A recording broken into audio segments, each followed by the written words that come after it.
ವ್ಯಕ್ತಿಯು ಆರೋಗ್ಯವಾಗಿರಬೇಕಾದರೆ ವ್ಯಾಯಾಮದ ಅವಶ್ಯಕತೆ ಇದೆ.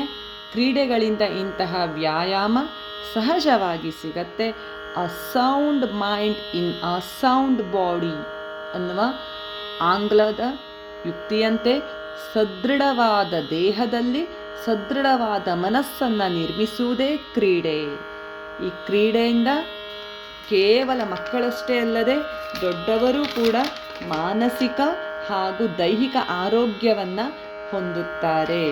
ಜೀವನದಲ್ಲಿ ಯಾವ ರೀತಿಯ ಏಳು ಬೀಳುಗಳು ಬರುತ್ತೋ ಹಾಗೆ ಕ್ರೀಡೆಯಲ್ಲೂ ಕೂಡ ಸೋಲು ಗೆಲುವು ಎನ್ನುವಂತಹ ಕಲ್ಪನೆಗಳಿರುತ್ತೆ. ಇವುಗಳಿಂದ ಪ್ರತಿಯೊಬ್ಬರೂ ದಿನದಲ್ಲಿ 1 ಗಂಟೆ ಕ್ರೀಡೆಯನ್ನು ಆಡಬೇಕು. ಆಗ ನಮಗೆ ಗೊತ್ತಿರದೆ ನಮ್ಮ ಆರೋಗ್ಯದಲ್ಲಿ ಹಲವು ಸುಧಾರಣೆಗಳುಂಟಾಗುತ್ತೆ.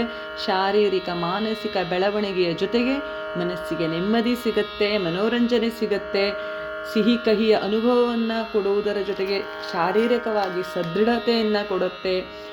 ಮತ್ತು ಮಾನಸಿಕ ಬೆಳವಣಿಗೆಯನ್ನು ಹೆಚ್ಚಿಸುವುದೂ ಕೂಡ ಕ್ರೀಡೆಯ ಮುಖ್ಯ ಉದ್ದೇಶವಾಗಿದೆ.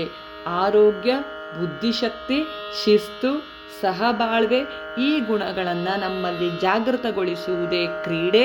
ಹಾಗಾಗಿ ಮಕ್ಕಳಂತೂ ಪ್ರತಿನಿತ್ಯ 1 ಗಂಟೆ ಯಾವುದಾದರೂ ಒಂದು ಕ್ರೀಡೆಯಲ್ಲಿ ನಿಮ್ಮನ್ನು ತೊಡಗಿಸಿಕೊಳ್ಳಿ.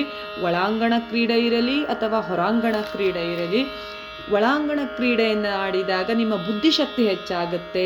ಹೊರಾಂಗಣ ಕ್ರೀಡೆಯನ್ನು ಆಡಿದಾಗ ನಿಮ್ಮ ದೈಹಿಕ ಶ್ರಮ ಉಂಟಾಗಿ ಶಾರೀರಿಕ ಸದೃಢತೆ ಉಂಟಾಗುತ್ತೆ. ಒಟ್ಟಿನಲ್ಲಿ ಚೆನ್ನಾಗಿ ಯಾವುದಾದರೂ ಒಂದು ಕ್ರೀಡೆಯಲ್ಲಿ ಪಾಲ್ಗೊಳ್ಳಿ, ಸಂತೋಷವಾಗಿರಿ, ಉತ್ತಮ ಆರೋಗ್ಯವನ್ನು ಹೊಂದಿ ಸದೃಢರಾಗಿ ಅಂತ ಹೇಳೋಕೆ ಇಷ್ಟಪಡ್ತೀನಿ. ಇದಕ್ಕೆ ನೀವೇನಂತೀರಾ?